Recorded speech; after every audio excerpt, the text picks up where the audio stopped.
বাজারে পাওয়া মিষ্টি আলু থেকে অধিক পুষ্টি ও ওষুধি গুণাগুণ সম্পন্ন নতুন 3টি জাত উদ্ভাবন করেছেন ময়মনসিংহের বাংলাদেশ কৃষি বিশ্ববিদ্যালয়ের অধ্যাপক ডক্টর ABM আরিফ হাসান খান রবিন ও তার গবেষক দল।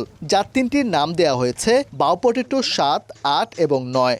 ইন্টারন্যাশনাল পটেটো সেন্টার, সেখানে এটা পলিক্রস ব্রিডিংয়ের মাধ্যমে উদ্ভাবন করা হয়েছে এই জাতগুলো, এবং সেখান থেকে আমরা সিডগুলো নিয়ে এসে সেগুলোকে আমরা ল্যাবে জার্মিনেট করে এবং 5 বছর ধরে বিভিন্ন রকম স্ক্রিনিংয়ের মাধ্যমে এই জাতগুলো আমরা পেয়েছি। নতুন জাতের এসব মিষ্টি আলু দেখতে গোলাপি, বেগুনি ও কমলা রঙের। গবেষকের দাবি, অ্যান্থোসায়ানিন ও ক্যারোটিন সমৃদ্ধ এই আলু নিয়মিত খেলে ক্যান্সার সহ বিভিন্ন রোগ প্রতিরোধে কার্যকর ভূমিকা রাখবে।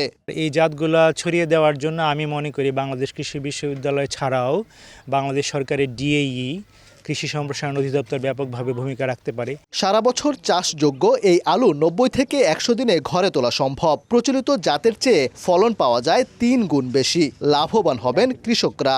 নর্মালি সুইট পটেটোর তুলনায় এগুলো হচ্ছে প্রথমত হচ্ছে পুষ্টিগুণ অনেক বেশি, হাই ইল্ডিং অনেক বেশি হয়, সময় কম লাগে। এটা যেন ব্যাপক হারে চাষ করা যায়, কৃষকরা যেন এটার প্রতি আগ্রহী হয়, এটার চেষ্টা আমরা করে যাচ্ছি। দেশে 24,000 হেক্টর জমিতে মিষ্টি আলু আবাদ হয়। বছরে উৎপাদন 2.5 লাখ মেট্রিক টন, তবে চাহিদা উৎপাদনের দ্বিগুণ।